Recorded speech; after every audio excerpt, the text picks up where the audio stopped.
안녕하세요. 강승희입니다. 수능 특강 첫 번째 시간입니다. 자, 오늘 이 시간은요, 인간의 삶과 윤리 첫 번째의 시간에 해당이 되겠고요.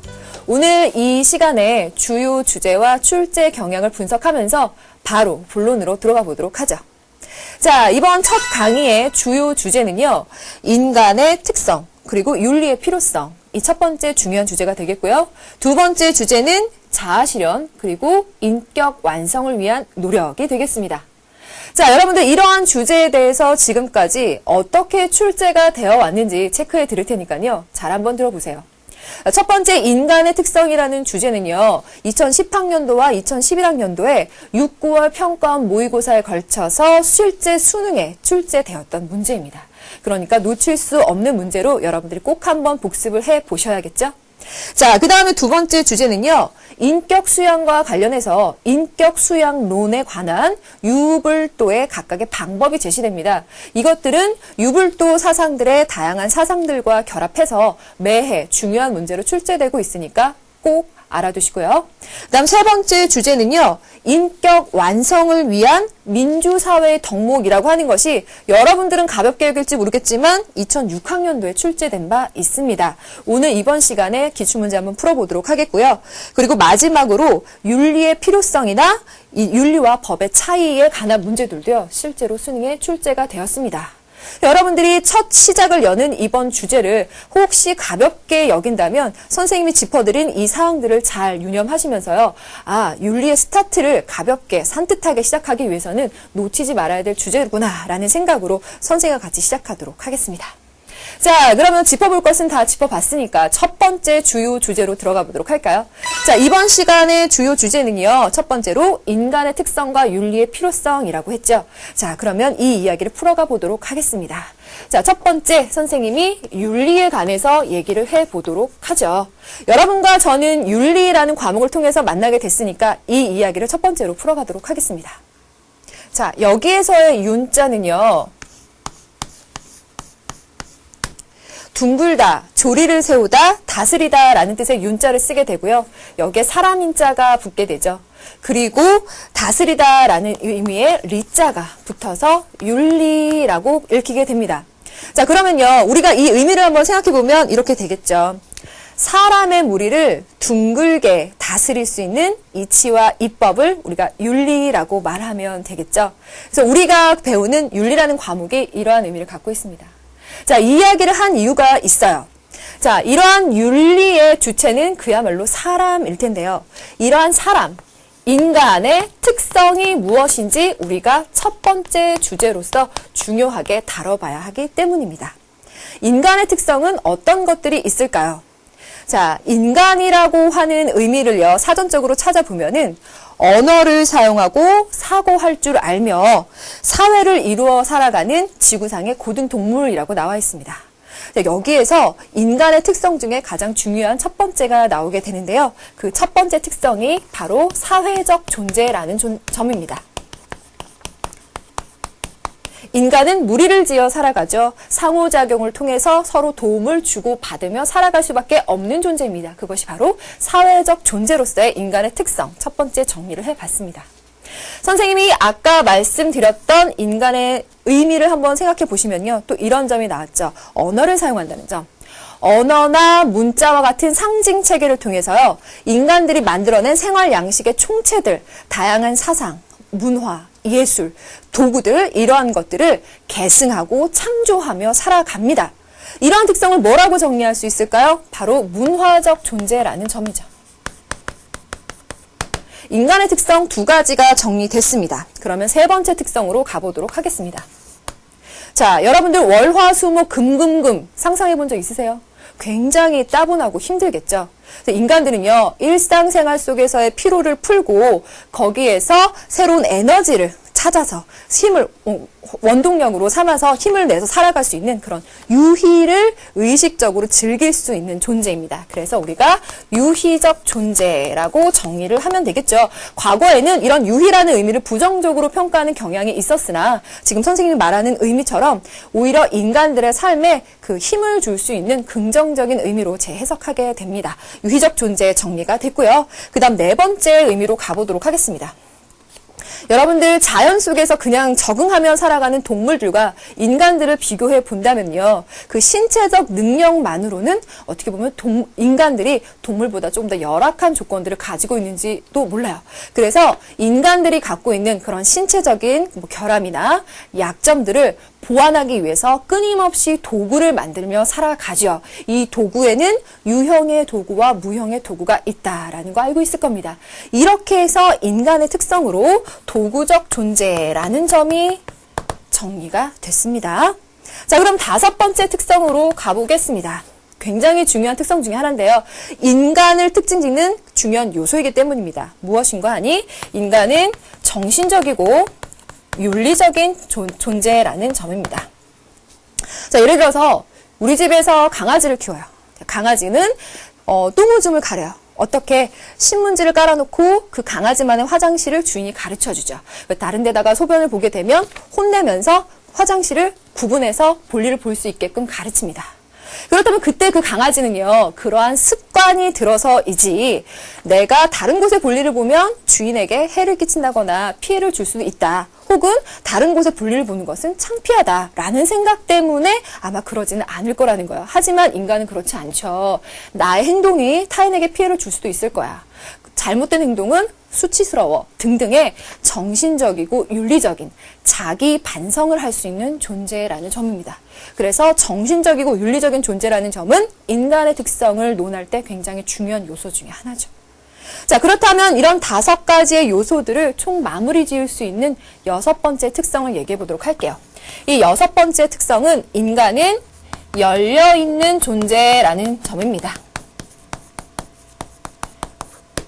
교과서로 윤리와 사상 처음부터 공부하는 친구들은요, 이 열려있는 존재라는 말이 처음에 나와 있는데요. 선생님이 5가지 정리 다 한 다음에 마지막으로 말씀드리고 있습니다. 이 열려있는 존재라고 했을 때는요, 인간들은 자신의 삶의 방식을 스스로 결정하고, 그리고 자신의 그러한 삶을 개척하려는 의지를 갖고 있다. 이런 점에서 인간은 열려있는 존재, 다양한 가능성으로 열려있는 존재다라고 말을 할 수가 있겠죠. 자, 이러한 인간의 특성 6가지가 지금까지 2010학년도, 2011학년도에 계속 문제로 출제가 되었었다라는 건데요. 이거는 선생님과 나중에 한번 확인을 해보도록 하죠.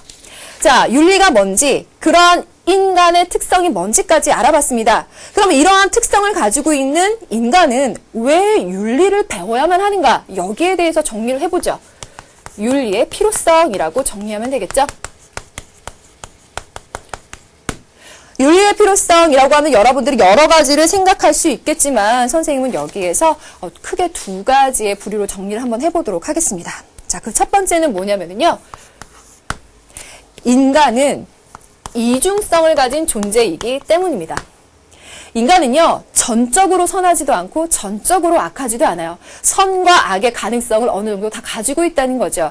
이러한 이중적인 존재이기 때문에 윤리의 그 규제를 받을 필요가 있다. 윤리를 배울 필요가 있다라고 설명할 수 있겠습니다. 그 다음, 인간에게 윤리가 필요한 이유 2번째는요, 인간은 사회적인 존재이기 때문입니다. 만약에 내가 혼자 살아간다면 나의 행동을 반추해보고 반성하고 규제할 필요가 없겠죠. 하지만 사회적인 존재이기 때문에 윤리가 필요합니다. 이 2가지 아시겠죠? 자, 그러면 그 외에 기타 사항으로 3번째 한번 써보도록 할게요. 여러분들 교과서로 예습을 좀 한 친구들은 요 3번째 내용들을 보셨을 텐데요. 어떤 얘기가 있냐면, 자, 인간들은 자기의 행동을 합리화시키고 정당화시키는 경향이 있기 때문이다라고 설명을 하기도 합니다. 이 얘기는 뭐냐면요, 인간들은요, 자기가 원하는 걸 먼저 선택해요. 그 다음에 그 이유를 만들어내죠. 그걸 바로 합리화 정당화라고 해서요, 자신의 행동에 대해서 잘못된 가치관과 기준을 들이댈 수 있기 때문에 윤리적인 반성, 그런 제재가 필요하다라고 말할 수 있겠습니다. 자, 그 다음에 또 하나의 얘기를 해보자 그러면요, 이중기준이라는 얘기도 나옵니다. 자, 이 이야기는요, 어린 시절에 배운 유치한 도덕관념이 제대로 성숙하지 못했을 경우에 발생되는 문제점이라고 얘기가 되는데요. 이건 이런 거예요. 자, 남의 물건을 훔치면 안 돼. 그건 잘못된 행동이야 라고 배웠습니다. 그래서 타인의 물건을 훔치면 안 된다라는 것을 알아요. 하지만 나중에 어른이 되어서 나이가 들어서요, 남의 물건을 훔치는 건 안 되지만 눈에 보이지 않는 정보, 뭐 예를 들어 어떤 파일이라고 하던가 뭐 혹은 지금 말한 어떤 류의 정보들 있죠. 그런 것들을 내가 그냥 가져다 쓰는 것은 아무도 모를 거야. 그러니까 그것은 잘못된 행동이 아니야 라는 두 가지의 기준이 들어지게 되는 거예요. 그래서 이러한 얘기들을 이중 기준이라고 하고 이러한 이유 때문에 윤리가 필요하다라는 것까지 덧붙여서 여러분들이 좀 알아두시면 될 것 같습니다. 자, 이렇게 해서 인간에게 윤리가 필요한 이유 총 두 가지에다가 세 번째 내용을 덧붙여 봤고요. 여기에서 한 가지, 이러한 인간에게 윤리가 가능한 이유가 있습니다. 그래서 인간의 윤리를 배우고 필요한 것의 전제 조건이 된다라고 할 수 있겠는데 그것은 바로 인간은 자유의지를 가진 존재이기 때문입니다. 이 자유의지가 없다면 인간에게 윤리가 필요하지도 가능하지도 않을 겁니다. 자, 그 이유가 뭐냐면요. 자유의지라고 하는 것은 바로 이거죠. 인간들은 어떤 내 외부의 구속이나 제약을 벗어나서 그 삶의 목적 등의 그 목적을 스스로 선택하고 그리고 그것을 실행할 수 있는 의지를 갖고 있죠. 그렇기 때문에 윤리라는 것이 가능하다라고 볼 수 있겠습니다. 그래서 전제 조건까지 여러분들 정리해 두시면 되겠습니다. 자, 그러면 지금 선생님이 이 부분 설명을 하면서요. 이러한 이유들로 해서 인간의 행동을 규제하고 제재할 필요성이 있다라고 말씀을 드렸어요. 그럼요. 인간의 행동을 규제하고 제재하는 거는 윤리만 있나요? 다른 것도 있죠. 뭐가 있죠? 법이 있습니다. 자, 그럼 여기에서 출제가 된 바 있었던 윤리라는 것과 법은 어떤 차이점이 있는지에 대해서 네 번째로 정리해 보도록 할게요. 윤리와 법의 차이점. 먼저 공통점부터 정리해 볼까요? 윤리와 법은 어떤 공통점을 갖고 있습니까? 방금 얘기가 됐죠. 인간의 행동을 규제할 수 있다라는 점이 바로 공통점입니다. 하지만 이 둘 간에는 차이점이 존재합니다. 어떤 점에서 차이점이 존재할까요? 윤리라고 하는 것은 인간의 행동을 자율적으로 규제할 수 있는 것입니다. 왜? 인간은 자유의지를 가지고 있다는 점을 가장 전제로 하기 때문이죠. 하지만 법이라고 하는 것은 윤리에 비해서 타율적으로 인간의 행동을 규제하는 특성을 갖고 있죠. 자, 그래서 인간의 행동을 타율적으로 규제하려다 보니 어떠한 뭐 법이라던가 내지는 그 법을 집행하는 비용이 듭니다. 윤리에 비해서 법이라고 하는 것은 비용이 들어요. 하지만 이 법이라고 하는 거는요. 강제적으로 행동을 규제하기 때문에 그 효과는 조금 더 강할지도 몰라요. 반면에 윤리는 비용이 들지 않고 어떻게 본다면 효과는 좀 약할 수도 있겠죠. 자, 왜냐? 윤리라고 하는 것은요. 인간의 동기, 행동의 동기를 중시하고요. 반면에 법은 인간 행동의 결과를 중시합니다. 그래서 어떠한 인간의 행위가 결과로 드러나지 않으면 그것을 그러니까 처벌할 수 없는 것이 바로 법입니다. 자, 이렇게 해서 윤리와 법의 공통점과 차이점 정리해 봤습니다. 예, 여기까지 선생님과 첫 번째 주제에 대해서 얘기를 해봤습니다. 그 네 가지의 수호 주제가 있었는데요. 첫 번째로 윤리의 의미, 두 번째 윤리의 주체인 인간의 특성은 뭐냐, 그리고 세 번째 그런 인간이 윤리를 배워야 하는 이유, 필요성이 뭐냐, 그리고 네 번째로 윤리 외에 인간의 행동을 규제하는 법과의 차이점과 공통점 무엇이냐라는 네 가지 주제였습니다. 자, 이 주제들을요, 문제에 적용을 해봐야 되겠죠? 자, 그래서 여기에 대해서 5가지의 문제를 선생님이 추려왔는데요. 이 5가지 문제를 2가지 주제로 한번 나눠보도록 하죠. 인간의 특성이 해당되는 것이요. 기출문제 1번과 수능 실전 문제 3번에 해당되는 거고요. 윤리의 필요성이 나머지 지금 화면에 보이시죠? 이 세 문제입니다. 자, 이 중에서요, 인간의 특성에 관련된 기출문제 1번이 우리 교재에 나와 있죠? 거기에 대해서 선생님이 얘기로 한번 정리를 해보도록 할게요. 자, 인간의 특성을 우리가 첫 번째로 배웠었는데요. 그 지문을 한번 보시면은요. 이카루스가 미로를 탈출하기 위해서 새 깃털로 날개를 만들었어요. 그래서 더 날고 싶은, 높이 날고 싶은 욕망을 갖고 있다라는 내용의 표현이 되어 있어요. 자, 그거를 보시면은요. 미로를 탈출하고 싶고 더 높이 날고 싶은 욕망을 가지고 있다는 점에서 인간이라는 존재는 환경의 제약을 극복하려고 한다라는 특성 보이시죠? 그 부분 골라주시고요. 그 다음에 새 깃털로 날개를 만들었어요. 그게 뭐죠? 인간의 신체적인 그 결함을 보완하려는 도구적인 존재 특성이 보이죠? 이게 바로 첫 번째로 다뤘었던 인간의 특성을 적용할 수 있는 문제입니다. 자, 이 인간의 특성을 적용하는 문제는요, 지금까지 많이 나왔다 말씀을 드렸죠. 주로 문학 소재에 적용이 됐었는데요. 장발장, 갈매기의 꿈, 어린 왕자 같은 소재들이 다뤄졌었어요. 그러면은요, 교재에 나와 있지 않은 기출문제 선생님 하나 가져왔는데 같이 보실래요? 한번 보시겠습니다. 장발장이에요. 장발장의 내용을 잘 아실 텐데요. 이 지문에는 어떤 것들이 표현되어 있냐면요. 장발장이 어려웠을 때 그 신부가 장발장을 따뜻하게 맞아줬어요. 그래서 장발장이 신부의 물건을 훔쳐갔음에도 불구하고 신부가 따뜻하게 감싸 안아줬죠. 어떻게 내 은초 때도 왜 가져가지 않았냐라며 덮어준 거예요. 잘못을. 그래서 나중에 어려웠던 시절을 극복한 장발장은 그 낡은 은초 때만큼은 매우 소중히 여겼다라는 글을 통해서 인간의 특성을 찾으랍니다. 그럼 여기에서 여러분들은 어떤 특성을 찾아보실 수 있겠어요? 자, 보시면은요. 자기 성찰을 통해서 의식적으로 행해야 하는 존재이다. 이것이 바로 첫 번째 정답이니까 체크를 할게요. 인간은 정신적이고 윤리적인 존재죠. 자신의 행동을 반성하고 정신적으로 고찰해 볼 수 있는 존재입니다. 그래서 신부의 행동과 나의 행동에 대해서 윤리적으로 한번 고찰해 보는 거예요. 그가 나에게 어떻게 행동했고 그래서 나는 어떻게 해야 되겠구나 라는 것을 의식적으로 생각해보고 그 생각에 따라서 행동하는 존재라는 거죠. 그럼 나머지 선지 한번 같이 보실까요? 나머지 선지를 보시면은요, 다양성이나 개성을 얘기하는 것 전혀 아니죠. 3번. 노동 역시 아니에요. 4번.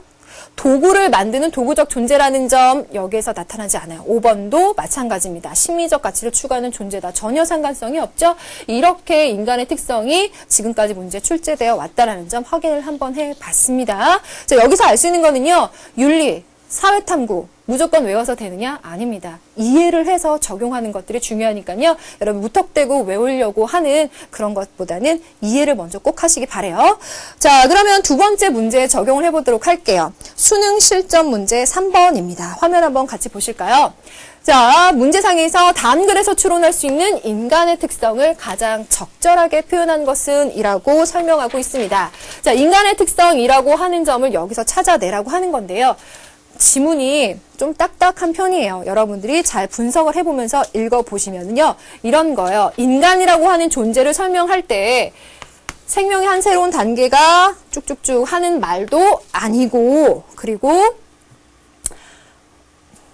자연적인 생명의 진화로도 설명이 될 수가 없다. 이렇게는 인간 존재를 설명할 수 없다. 그러면 인간 존재를 어떻게 이성이라고 불렀다. 이성이라는 점에서, 정신적인 점에서 인간의 특성을 설명할 수가 있다. 그래서 중요한 부분을 찾아보자면요. 바로 이 부분이죠.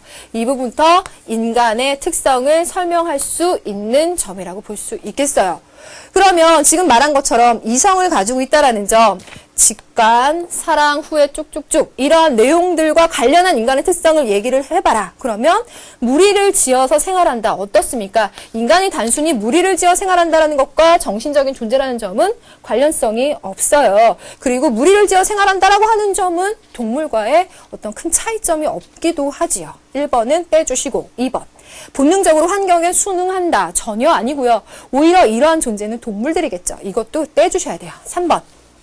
쾌락을 추구하고 고통을 피하려 한다. 관련성 없을 뿐만 아니라 인간만의 특성이라고 할 수도 없습니다. 4번. 자신의 행동을 항상 잘 규제할 줄 안다. 이 질문 잘 보시면은요. 맞는 것 같지만 틀려요. 자, 어떤 점 때문에? 항상. 잘 보셔야 돼요. 자신의 행동을 규제할 줄 알아요. 인간은 분명. 하지만 항상 예외 없이 자신의 행동을 규제하는 것이 아니라 때로는 본능이나 욕구들을 가려서 자신의 행동을 규제하지 못하기도 합니다. 그래서 이러한 부분 유의하셔서 오답 처리하셔야 됩니다. 그럼 정답 5번이라는 거죠. 정리해 볼까요? 5번은 뭐죠? 자신을 성찰할 수 있는 정신을 갖고 있다. 선생님 아까 이성, 정신적인 측면 말씀을 드렸죠. 그 정신적이고 윤리적인 존재라는 인간의 특성을 찾아낼 수 있는 문제였습니다. 이렇게 하니까 우리가 인간의 특성에 대해서 적용할 수 있는 문제를 3문제나 풀어봤네요. 자, 그러면은 선생님이 아까 말씀드렸던 문제들 중에서 이 윤리의 필요성에 적용할 수 있는 문제를 한번 또 풀어보도록 하죠. 자, 기출문제 2번에 나와 있는 문제입니다. 선생님과 같이 한번 풀어보실까요? 자, 기억니은에 대한 설명으로 적절하지 않은 것은 하고 물어보고 있어요. 지문을 읽어보시면은요, 포인트가 법이라고 하는 것과 윤리라고 하는 것에 대해서 여러분들이 알고 있느냐를 물어보고 있어요. 복습 한번 해볼까요? 윤리와 법은 공통적으로 인간의 행동을 규제합니다. 차이점은 자율적으로 규제하느냐, 타율적으로 규제하느냐에 달려있겠죠? 그 점을 기억하시면서 선생님과 1번 선지부터 한번 보실까요?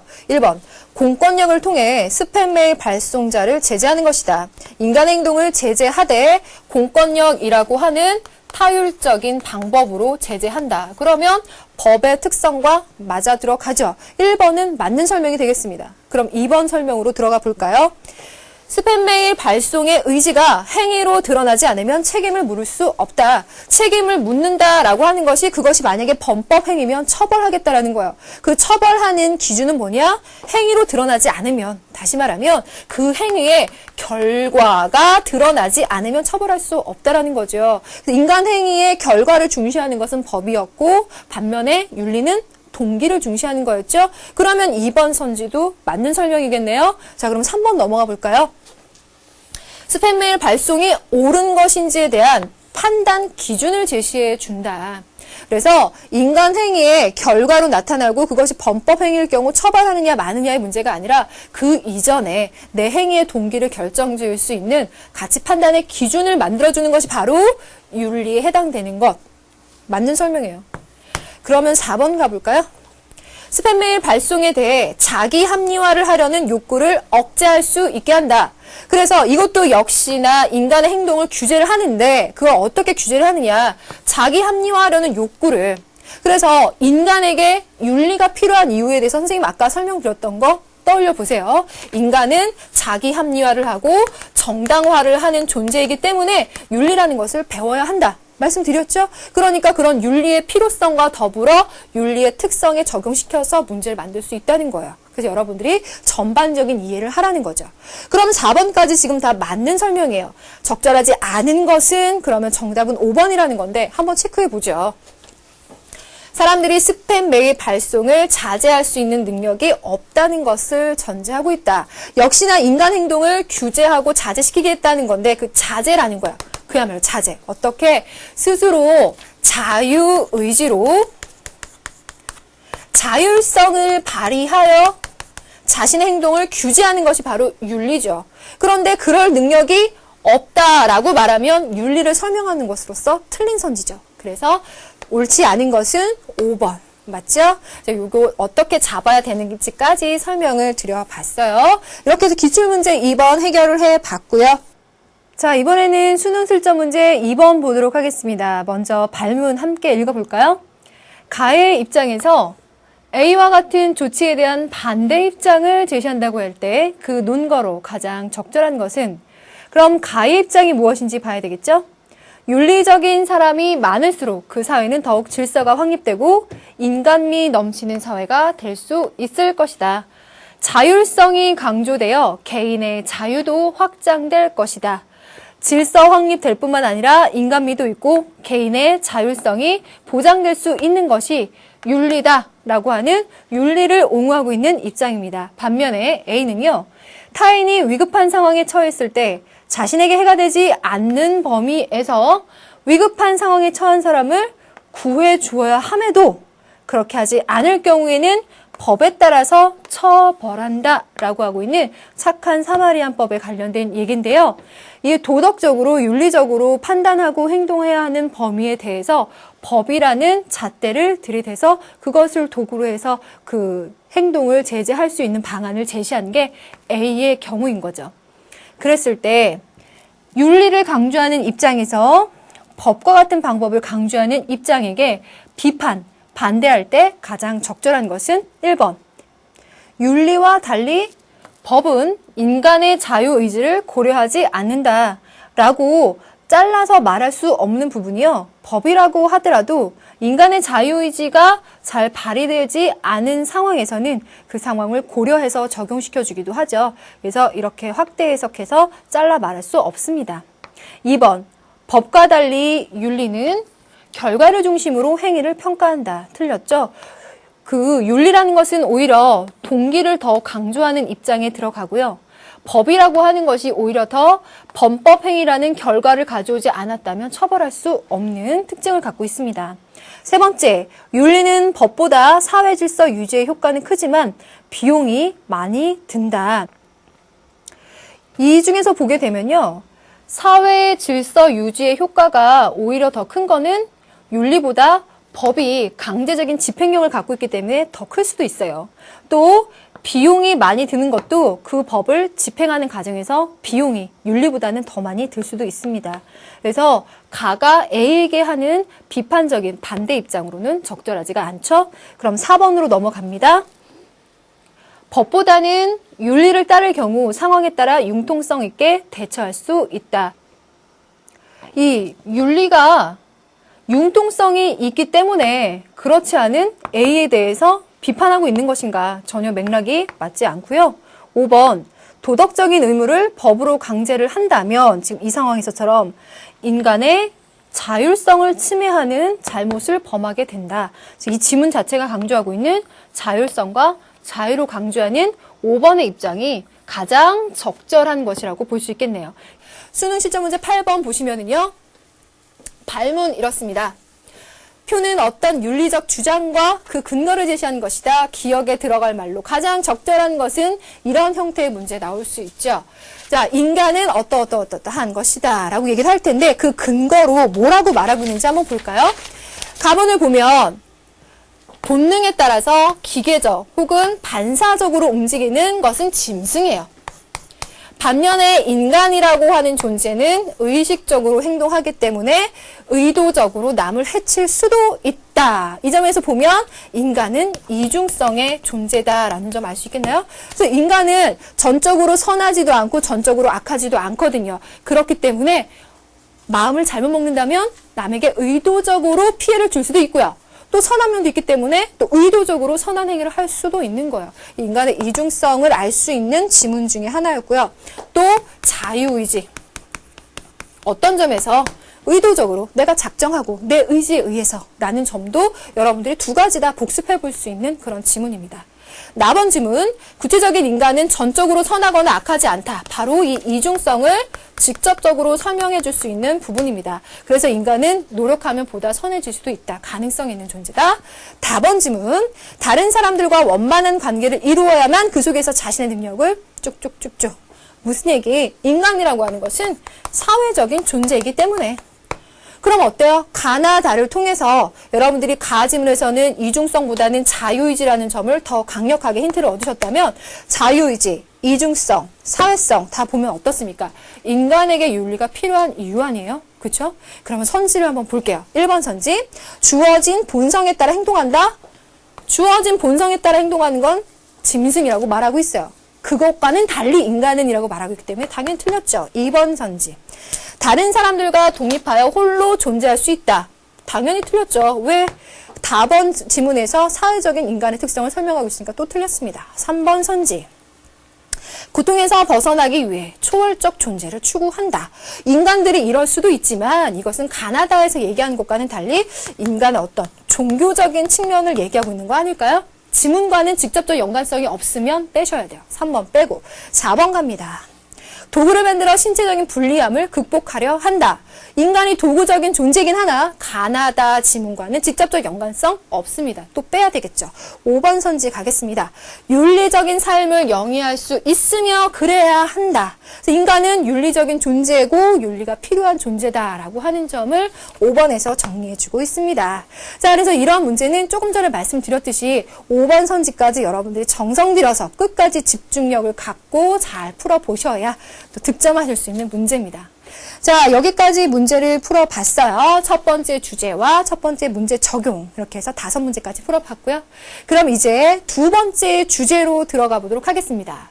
자, 이번 시간의 두 번째 주제는요. 자아실현과 인격완성입니다. 선생님이 초반에 이것이 수능에 출제되었었다는 점 알려드렸죠. 그러니까 만점을 1등급을 원하는 친구들이라면 어떠한 주제도 놓치지 말고 끝까지 잘 한번 챙겨보시기 바랍니다. 자, 자아실현과 인격완성을 얘기하려고 했을 때는 우리가 어떤 점을 첫 번째부터 챙겨봐야 될까? 자아실현에 대해서 얘기를 해야 되겠죠. 자아실현. 우리가 자아실현이라는 말을 할 때는 다소 딱딱하게 느껴질지 모르겠지만 모든 사람들은 자아실현을 원해요. 이 자아실현이 뭐기 때문에 나에게 있는 가능성을 실현하고 내 삶의 목적을 성취하고자 하는 거. 그러니까 누구나 자기 삶의 가능성 끌어내고 싶죠. 그래서 내 삶의 목적을 이루고 싶죠. 다 그래요. 그러한 자아실현이라고 하는 것이 어떤 의미를 가지고 있는지에 대해서 얘기해 보도록 할게요. 의미. 자아실현의 의미를 정리하려고 할 때는요, 여러분들이 간단하게 이렇게 한번 보세요.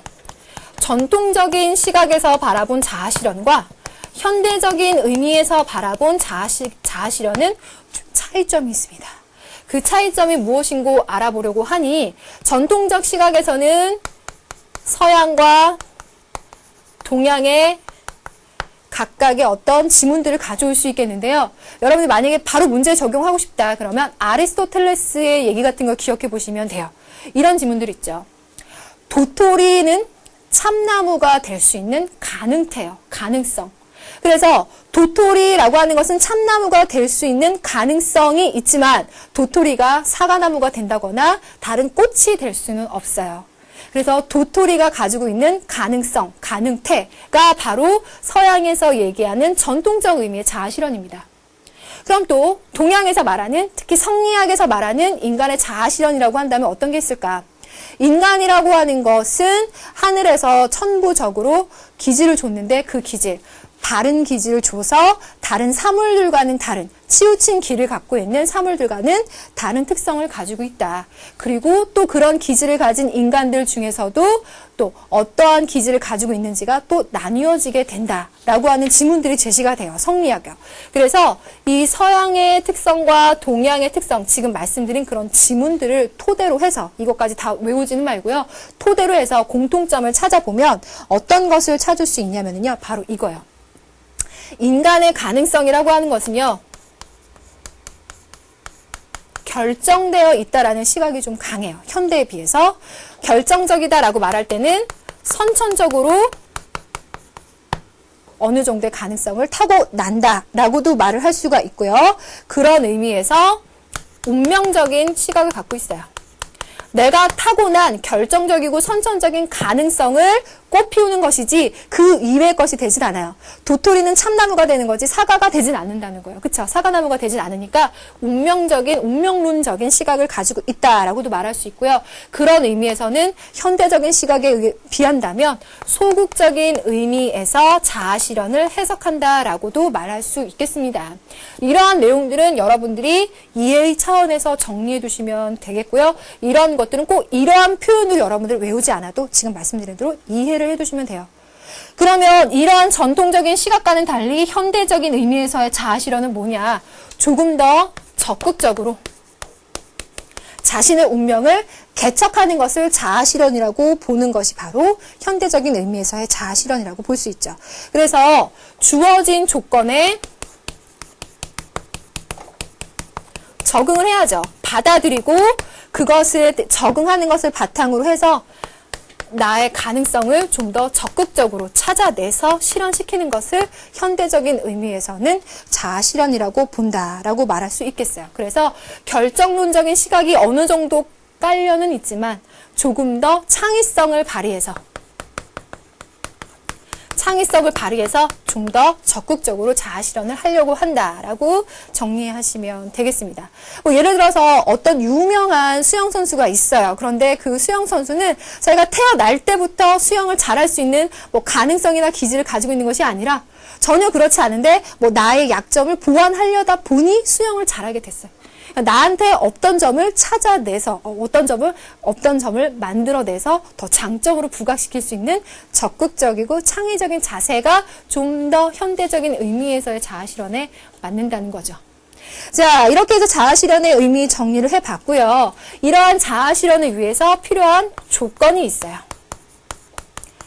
내 삶의 목적을 달성하려면 어떤 조건들이 깔려 있어야 할까? 이런 것들은 여기에 들어가겠죠. 건강해야 되겠죠.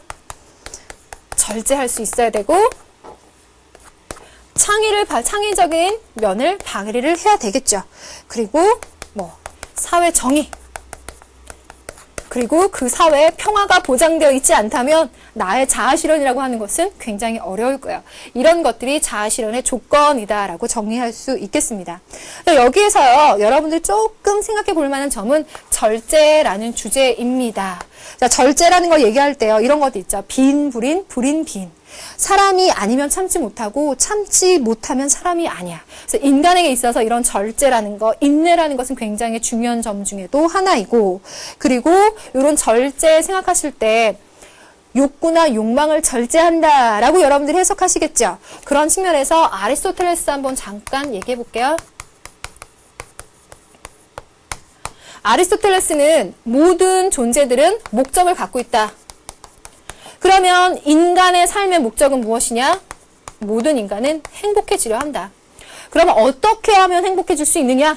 다른 것이 아니라 이성에 의해서 살아갈 때. 그러면 이성에 의해서 살아가려고 한다면 어떤 것이 필요하느냐?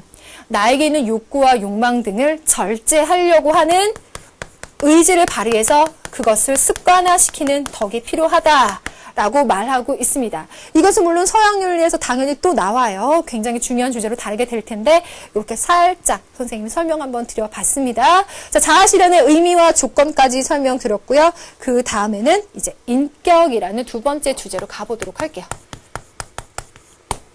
자, 인격이라고 하는 것의 의미와 이런 인격을 갖추기 위해서는 어떻게 해야 되느냐, 이게 중요한 주제거든요. 자, 인격의 의미를 정리를 해보자라고 한다면은요, 동양과 서양과 우리나라에서 보는 시각이 조금씩 다릅니다. 그냥 설명만 한번 해볼게요. 동양에서는 인격이라고 했을 땐 인간으로서의 표준이나 자격을 얘기하게 되고요. 서양에서는 법적이나 도덕적 책임을 질 수 있는 주체를 말하게 됩니다. 반면에 우리나라에서는 도덕적인 자질을 인격이라고 설명하게 되는데 중요한 건 이겁니다.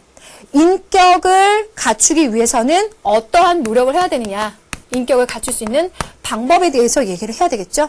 자, 그 중에 동양에 관해서 얘기를 해보면은요. 첫 번째, 육아.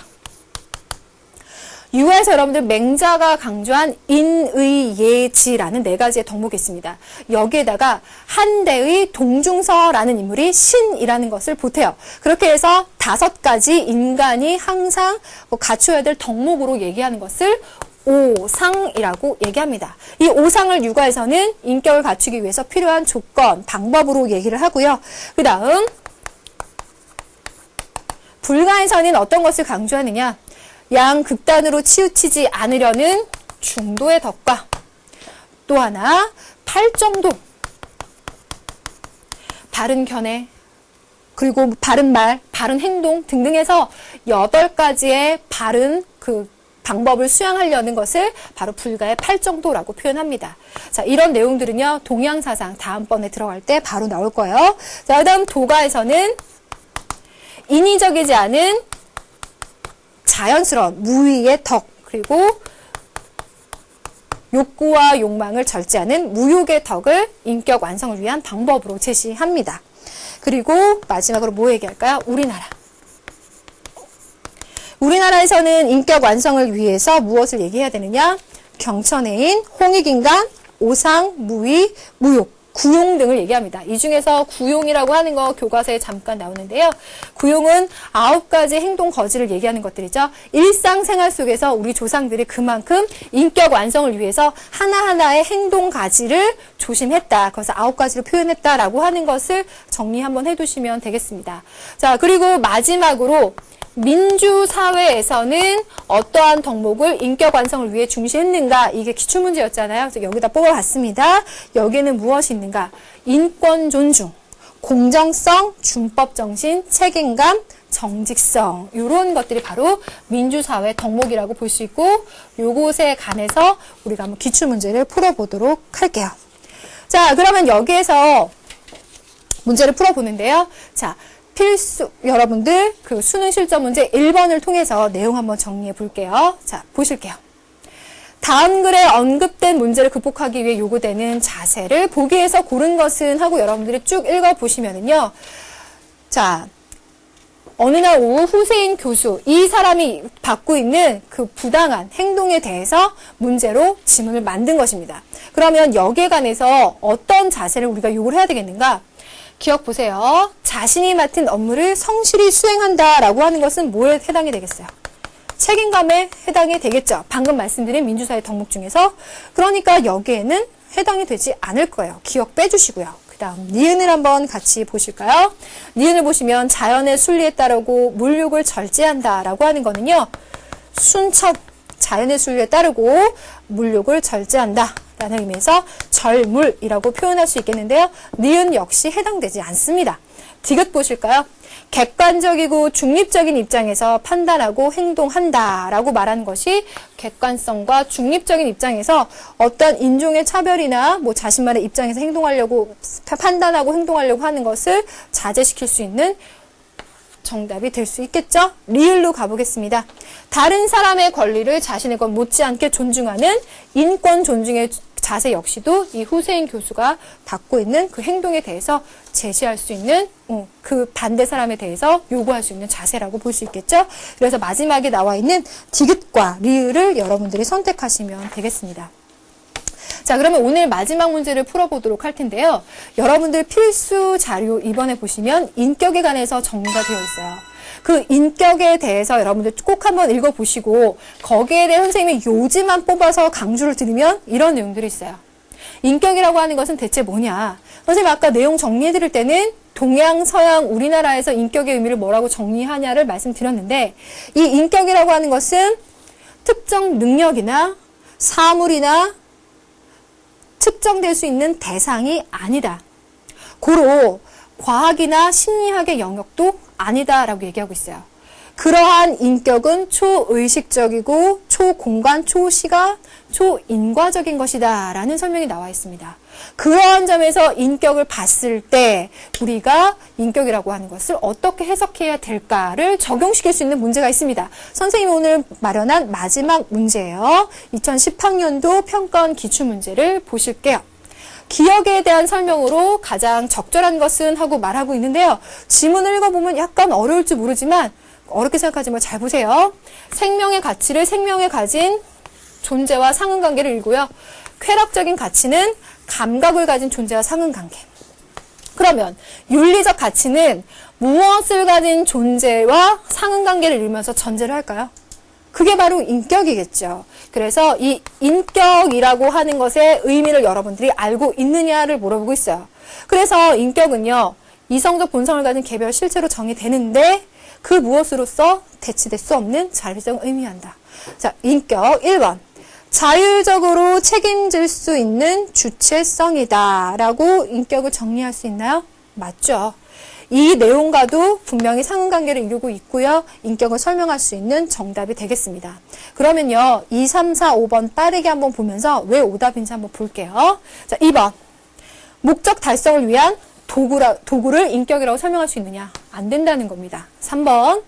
새로운 지식을 배울 수 있는 학습 능력이냐? 측정할 수 있는 능력이 아니라는 거야. 너의 인격은 100점, 80점, 70점 안 된다는 겁니다. 4번. 타인과의 관계 속에 형성되는 행위 원리를 말하는 것도 인격 자체는 아니고요. 5번. 연민 사랑 등과 같은 감성 활동에 더군다나 산술적 합계 측정할 수 있는 거 아니다라는 거예요.